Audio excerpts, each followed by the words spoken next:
Assalamualaikum warahmatullahi wabarakatuh. Kami dari kelompok 9 ingin mempresentasikan materi pertemuan 9 tentang pasar uang. Perkenalkan, nama saya Sinta Septiani dengan NIM 20, 10, 11, 20, 14, 17. Perkenalkan, nama saya Rizka Aulia dengan NIM 20, 10, 11, 20703. Perkenalkan, nama saya Sadria Nur Fadila dengan NIM 20, 10, 11, 20, 07, 24. Pengertian pasar uang. Pasar uang adalah keseluruhan permintaan dan penawaran dana-dana atau surat-surat berharga yang mempunyai jangka waktu 1 tahun atau kurang dari 1 tahun dan dapat disalurkan melalui lembaga-lembaga perbankan. Pasar uang sering juga disebut pasar kredit jangka pendek.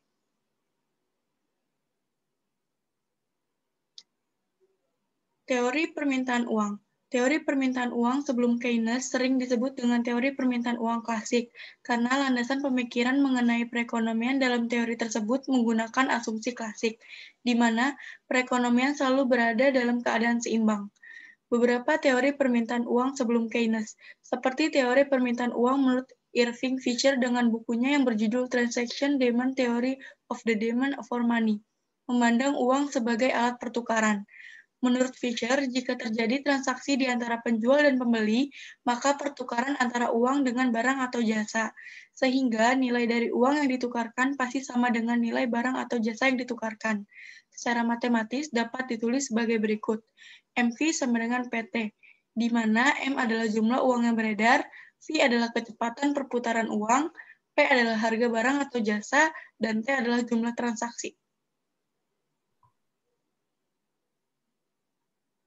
Model matematis tersebut bukanlah merupakan suatu persamaan identitas dan artinya pasti benar, karena sisi kiri dan sisi kanan tanda sama dengan selalu sama besar.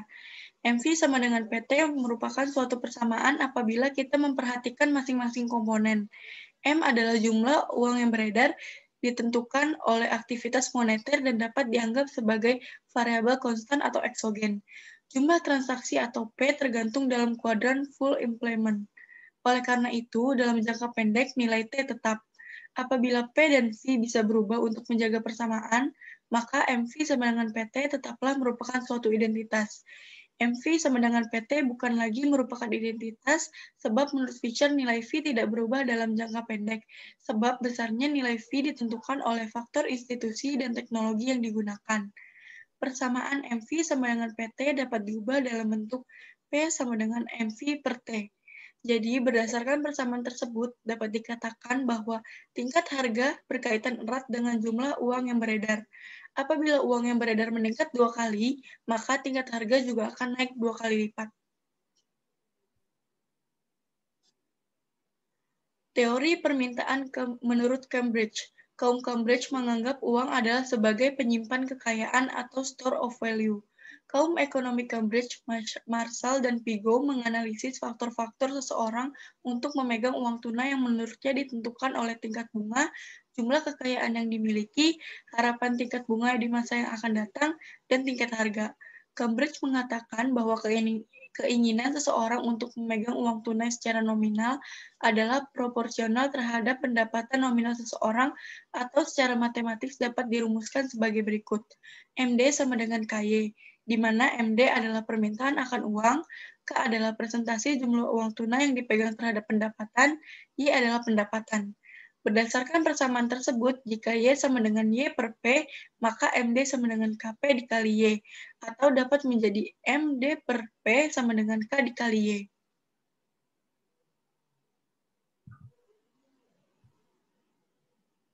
Pada teori permintaan uang menurut Keynes, permintaan akan uang atau MD dalam analisis Keynes didasarkan atas 3 motif seseorang memegang uang, yaitu yang pertama adalah motif transaksi. Permintaan uang untuk transaksi adalah menjembatani periode permintaan dan pengeluaran seseorang melakukan pengeluaran setiap hari, sedangkan penerimaan tidak terjadi setiap hari. Motif transaksi atau tujuan memegang uang untuk transaksi sangat tergantung dari jumlah pendapatan yang dimiliki oleh seseorang, sehingga secara matematis dapat ditulis sebagai berikut. MT sama dengan F dikali Y, atau MT sama dengan KT dikali dengan Y, di mana MT adalah jumlah uang yang digunakan untuk motif transaksi, K adalah bilangan konstanta, dan Y adalah pendapatan atau penghasilan.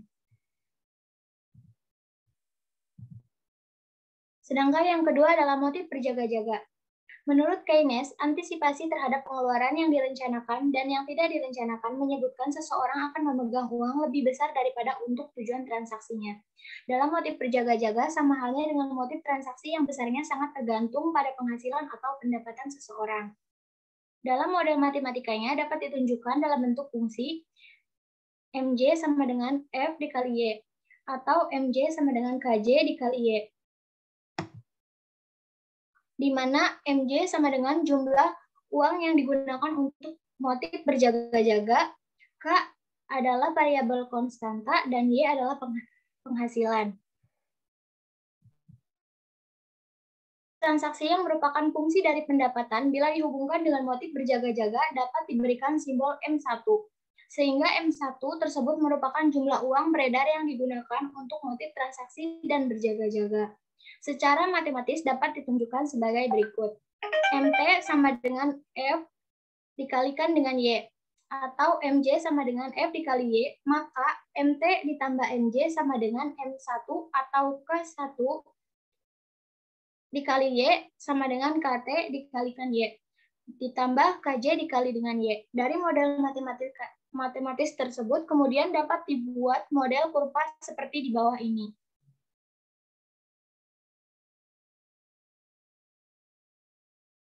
Kemudian yang ketiga adalah motif spekulasi. Umumnya motif spekulasi ini dilakukan oleh seseorang untuk perdagangan saham sehingga motif ini sangat dipengaruhi oleh tinggi rendahnya tingkat bunga.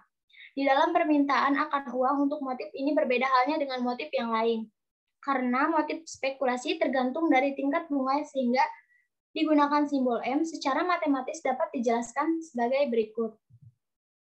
M2 sama dengan F dikalikan dengan I, atau M2 sama dengan M2 ditambah K2I. Di mana M2 adalah jumlah uang beredar, M20 adalah jumlah uang beredar pada tingkat bunga sama dengan 0, K adalah variabel konstanta, I adalah tingkat bunga.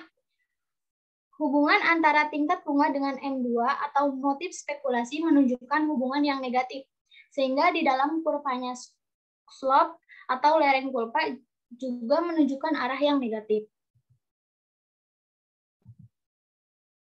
Permintaan uang atau MD pada pasar uang merupakan penjumlahan dari permintaan uang untuk transaksi berjaga-jaga dan spekulasi. Dengan demikian, permintaan uang dapat dinyatakan sebagai berikut. M1 sama dengan M1 ditambah M atau MD sama dengan M1 ditambah M. Karena MD sama dengan K1Y ditambah M2O ditambah K2I. Dalam model tersebut, bila digambarkan kurvanya ke dalam kurva permintaan uang tunai atau MD, kurva M menunjukkan slope yang tegak lurus karena kurva M1 tidak berhubungan dengan tingkat bunga, sebaliknya. Kurva M2 berhubungan dengan tingkat bunga yang memiliki slope negatif. Teori permintaan uang setelah Keynes. Teori permintaan uang sebagaimana yang dikemukakan oleh Keynes dianggap tidak memuaskan sehingga ada beberapa ekonom yang menyempurnakan teori permintaan uang. Yang pertama ada teori permintaan uang menurut Baumol. Baumol menyatakan bahwa adanya lembaga keuangan yang memberikan bunga yang menyebabkan orang yang memegang uang tunai akan menderita kerugian yang disebut opportunity cost. Semakin tinggi tingkat bunga yang terjadi di masyarakat, semakin besar pula biaya yang ditanggung seseorang yang memegang uang tunai. Jadi, seseorang yang menetapkan melakukan transaksi ke bank sebanyak N kali rata-rata memegang uang tunai sebesar N-2 per Y per 2. Dan apabila tingkat bunga sebesar I, maka pendapatan dari bunga adalah sebesar R sama dengan N-1 dikali I dikali Y per 2N pangkat 2. Atau R sama dengan I dikali Y per 2N pangkat 2.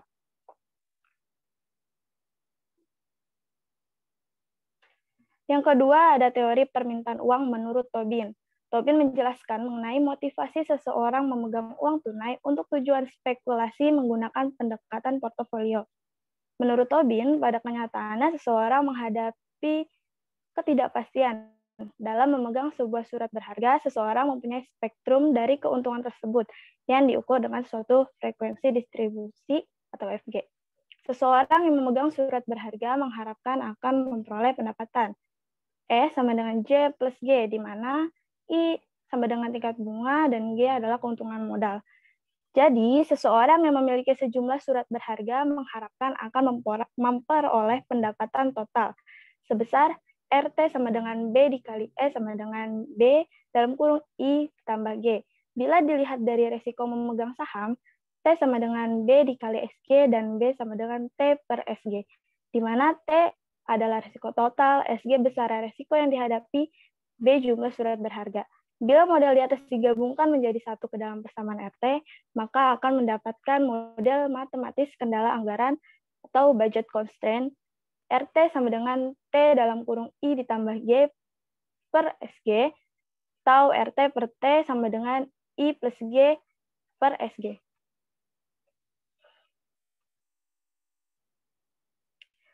Menentukan keseimbangan pasar uang. Pasar uang akan berada dalam keseimbangan apabila penawaran akan uang sama dengan permintaan akan uang. Di dalam analisis Keynes dijelaskan bahwa permintaan akan uang oleh masyarakat karena dipengaruhi oleh 3 tujuan atau motif, yaitu motif transaksi, motif berjaga-jaga, dan motif spekulasi.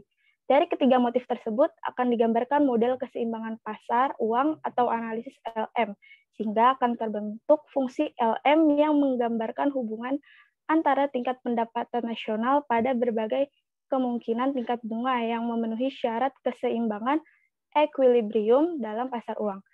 Di dalam menentukan fungsi LM, terlebih dahulu harus diasumsikan bahwa jumlah uang beredar dalam perekonomian diasumsikan sebagai variabel eksogen. S sama dengan MD sama dengan M.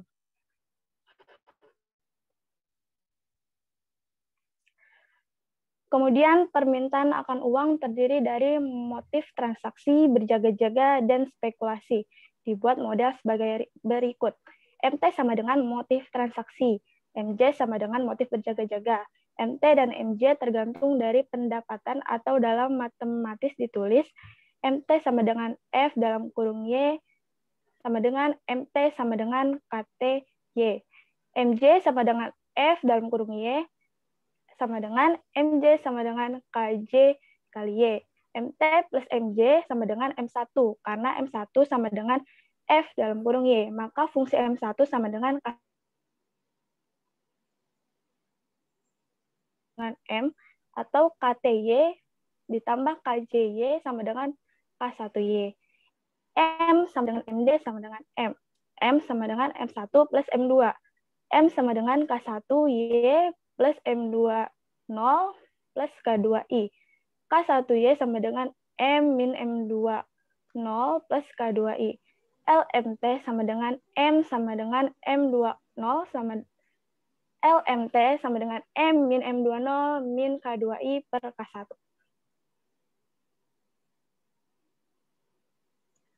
Menurunkan kurva dan grafik fungsi LM. Kurva LM adalah kurva yang menggambarkan keseimbangan di pasar uang. Kurva LM merupakan suatu kurva yang menghubungkan titik-titik besarnya pendapatan nasional atau Y pada berbagai tingkat bunga atau I. Hubungan antara tingkat bunga dengan pendapatan di dalam pasar uang mempunyai hubungan yang positif. Dengan demikian, lereng kurva atau slope dalam kurva LM adalah positif. Berikut adalah kurva keseimbangan pasar. Dalam kurva LM dapat dijelaskan bahwa semakin tinggi tingkat bunga mengakibatkan bertambahnya pendapatannya keseimbangannya dalam pasar uang, di mana tingkat bunga berubah dari I1 naik menjadi I2, mengakibatkan berubahnya pendapatan dari Y1 menjadi Y2. Selain itu, keseimbangan dalam pasar uang dapat pula dilihat dalam grafik fungsi LM. Di dalam gambar grafik fungsi LM terdapat 4 kurva atau 4 kuadran. Kuadran 1 merupakan kurva LM, kuadran kedua merupakan kurva M2 atau motif spekulasi, kuadran ketiga menggambarkan kurva jumlah uang beredar di mana terjadi suatu keseimbangan antara permintaan penawaran akan uang. Dengan demikian, kurva tersebut membentuk sudut 45 derajat. Kuadran keempat merupakan kurva M1 atau motif transaksi dan motif berjaga-jaga.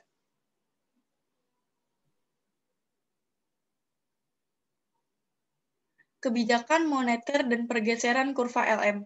Kebijakan moneter murni adalah kebijakan moneter yang tidak disertai dengan berubahnya pengeluaran pemerintah atau G, pemungutan pajak atau TX, dan pembayaran transfer atau TR. Seperti halnya kebijakan fiskal atau sektorial, kebijakan moneter memiliki dua sifat kebijakan, yaitu satu, kebijakan yang bersifat ekspansif, memiliki dampak pada peningkatan pendapatan, dan dua, kebijakan moneter yang bersifat kontraktif berdampak pada penurunan pendapatan. Pergeseran kurva LM. Akibat adanya kebijakan moneter dapat dilihat pada kurva di bawah ini. Kebijakan moneter yang bersifat ekspansif akan menggeser kurva LM dari LMO ke LM1 ke kanan. Sebaliknya, kebijakan moneter yang bersifat kontraktif akan menggeser kurva LM dari LMO ke LM2 ke samping kiri.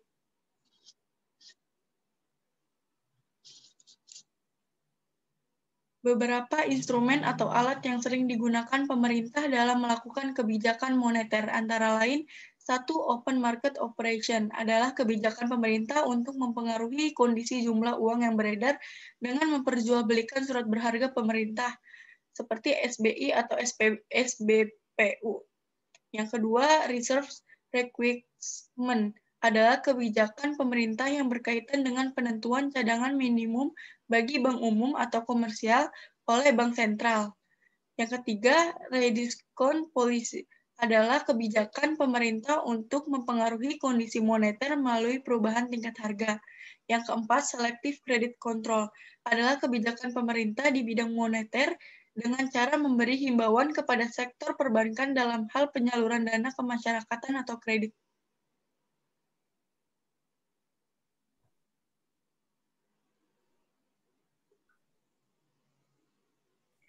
Menentukan pendapatan dan tingkat bunga keseimbangan umum. Untuk mendapatkan pendapatan keseimbangan atau Y dan tingkat bunga keseimbangan atau I yang berlaku dalam kedua pasar, maka kedua fungsi yang telah kita pelajari disatukan dalam satu model sebagai berikut.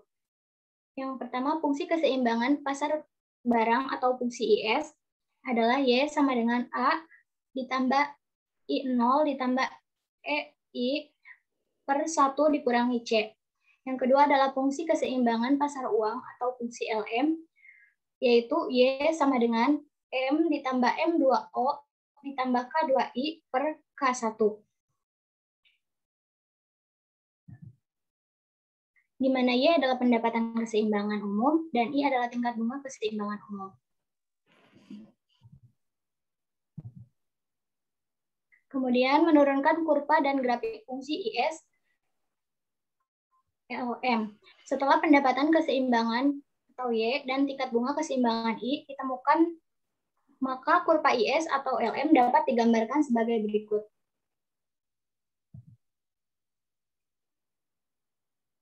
Dari kurva IS atau LM di atas, dapat dikatakan bahwa keseimbangan dalam pasar barang dan pasar uang terjadi pada tingkat pendapatan sebesar Y dan tingkat bunga sebesar I, yaitu pada titik E, yang menunjukkan titik keseimbangan umum yang terjadi dalam pasar barang dan pasar uang atau general equilibrium. Kebijakan pemerintah dan pergeseran kurva IS-LM. Untuk menjaga kestabilan perekonomian diperlukan suatu kebijakan ekonomi yang bertujuan untuk mengendalikan perekonomian, baik melalui kebijakan fiskal maupun kebijakan moneter. Kebijakan fiskal maupun moneter, keduanya dapat berpengaruh terhadap pergeseran kurva IS-LM. Variabel ekonomi yang biasa dipengaruhi melalui kebijakan fiskal ini adalah yang pertama pengeluaran pemerintah, yang kedua pajak, tiga pembayaran transfer. Variabel ekonomi yang biasa dipengaruhi melalui kebijakan moneter ini adalah yang pertama jumlah uang beredar, tingkat bunga, dan permintaan uang.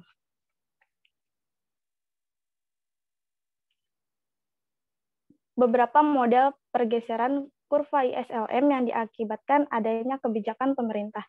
Yang pertama, bila diketahui pengeluaran pemerintah mengalami kenaikan pajak dan pembayaran transfer tetap, maka kurva IS bergeser ke kanan atas.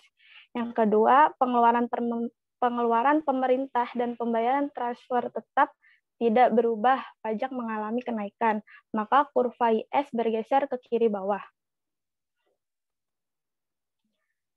Yang ketiga, jumlah uang beredar mengalami kenaikan. G, TR, TX, dan tingkat bunga tetap. Maka kurva IS bergeser ke kanan bawah. Yang keempat, jumlah uang beredar mengalami kenaikan. Pengeluaran pemerintah bertambah, pembayaran transfer, dan pajak tetap. Maka kurva ISLM bergeser ke kanan.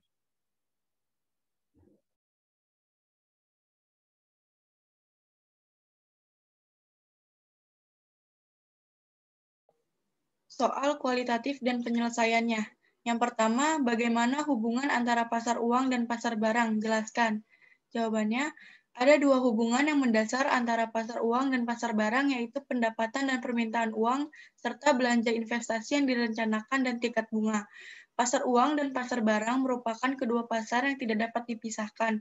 Jumlah barang dapat terjual bergantung pada jumlah uang yang dimiliki masyarakat.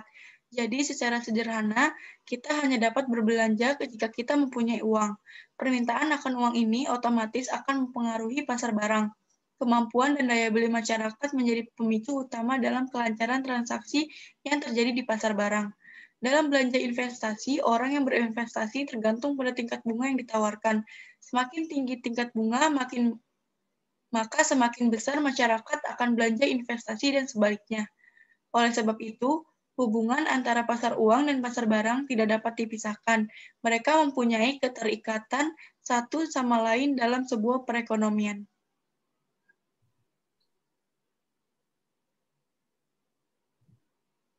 Kemudian soal kedua adalah mengapa teori permintaan uang sebelum Keynes sering disebut dengan teori permintaan uang klasik.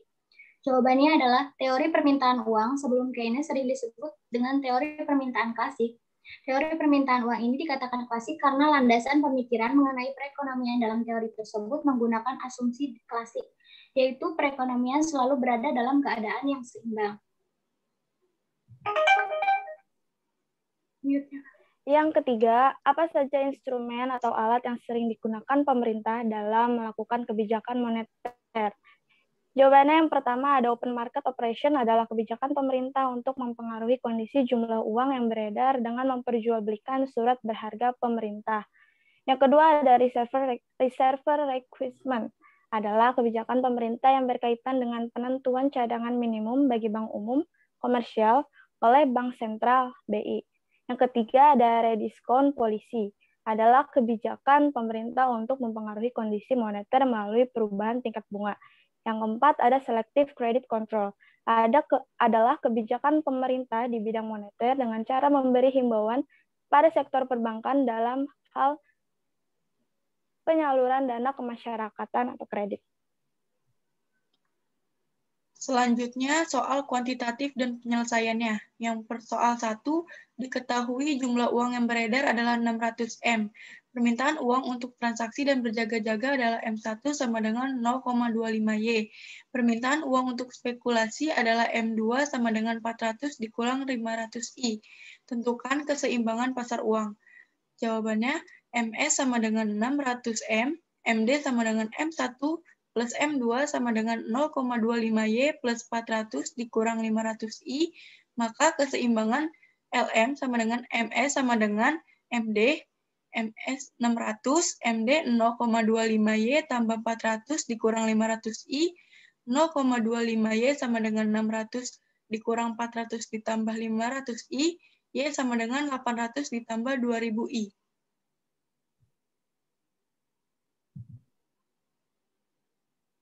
Kemudian soal kedua, dalam perekonomian suatu negara, diketahui yang pertama adalah fungsi konsumsi C sama dengan 40 ditambah 0,6 Y. Kemudian yang kedua fungsi tabungan E sama dengan negatif 40 ditambah 0,4 Y. Investasi atau I sama dengan 80 ditambah 4I. Jumlah uang beredar adalah 200 M. Permintaan uang untuk transaksi atau MT sama dengan 0,25 Y. Permintaan uang untuk berjaga-jaga atau MJ adalah 0,15 Y. Permintaan uang untuk spekulasi atau M2 sama dengan 160 dikurangi 4R. Tentukan nilai tingkat bunga dan tingkat pendapatan nasional pada keseimbangan IS. Keseimbangan IS, LM, dan gambarkan kurvanya. Jawabannya adalah fungsi IS. Rumusnya Y sama dengan C ditambah I. Di mana Y sama dengan 40 ditambah 0,6Y ditambah 80 ditambah 4I. Y dikurangi 0,6Y sama dengan 120 dikurangi 4I. Kemudian 0,4Y sama dengan 120 dikurangi 4I. Y sama dengan 300 dikurangi 10I. Kemudian untuk fungsi LM, MD sama dengan MS. MD sama dengan M1 ditambah M2. Di mana udah diketahui MD adalah 0,4Y ditambah 160 dikurangi 4I sama dengan 200. Kemudian 0,4Y sama dengan 40 ditambah 4I. Y sama dengan 100 ditambah 10I. Kemudian untuk keseimbangan pasar IS sama dengan LM.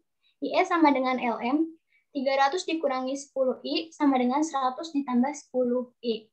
300 dikurangi 100 sama dengan 10I ditambah 10I. Dan kemudian dihasilkan 200 sama dengan 20I. I sama dengan 10%. Y sama dengan 300 dikurangi 10I. Kemudian Y sama dengan 300 dikurangi 10 dikalikan dengan 10 dan sehingga menghasilkan Y sama dengan 200.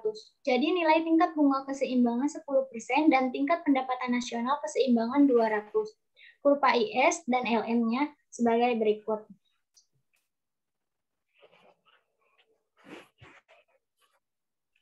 Soal yang ketiga, diketahui C sama dengan 100 plus 0,75Y, I sama dengan 60 min 200I, I sama dengan 10%, MS sama dengan 500, MD sama dengan 0,2Y, plus 428 min 400I. Tentukan A, besarnya pendapatan dan tingkat bunga yang memenuhi keseimbangan umum, B, kurva ISLM, C, pendapatan dan tingkat bunga baru bila G sama dengan 20, dan pergeseran kurva ISLM. Jawaban untuk yang A, pendapatan dan tingkat bunga keseimbangan umum, fungsi S, Y sama dengan C ditambah I. Y sama dengan 100 ditambah 0,75Y ditambah 60 dikurangi 200I. Y dikurang 0,75Y sama dengan 100 ditambah 60 dikurangi 200I. 0,25Y sama dengan 160 dikurangi 200I. Y sama dengan 640 dikurangi 800I. Fungsi LM, MD sama dengan MS. 0,2Y ditambah 428 dikurangi 400I sama dengan 500. 0,2Y sama dengan 500 dikurangi 428 tambah 400I. 0,2Y sama dengan 72 ditambah 400I. Y sama dengan 360 ditambah 2000I. Keseimbangan umum IS-LM. IS sama dengan LM. 640 dikurangi 800I sama dengan 360 ditambah 2000I. 280 sama dengan 2800I. I sama dengan 0,1 per 10%. Y sama dengan 640 dikurangi 800I. Y sama dengan 640 dikurangi 800 dikali 0,1. Jadi Y sama dengan 560. Jadi nilai tingkat bunga keseimbangan 10% dan tingkat pendapatan nasional keseimbangan 560. Untuk jawaban kurva ISLM, gambar kurvanya seperti berikut.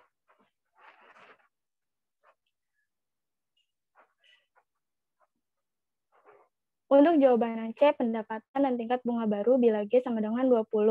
Fungsi IS baru. Y sama dengan C plus I plus G. Y sama dengan 100 plus 0,75Y plus 60 min 200I plus 20.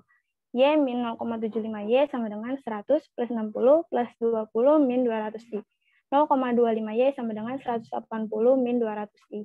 Y sama dengan 720 min 800I. LM tetap. Keseimbangan umum IS dan LM. IS sama dengan LM. 720 min 800I sama dengan 360 plus 2000I. 720 min 360 sama dengan 2000I plus 800I. 360 sama dengan 2800I. I sama dengan 0,129 per 12,9%. Y sama dengan 720 min 800I, Y sama dengan 720 min 800 dikali 0,129. Y sama dengan 720 min 103,2, Y sama dengan 116,8. Gambar pergeseran kurva ISLM sebagai berikut.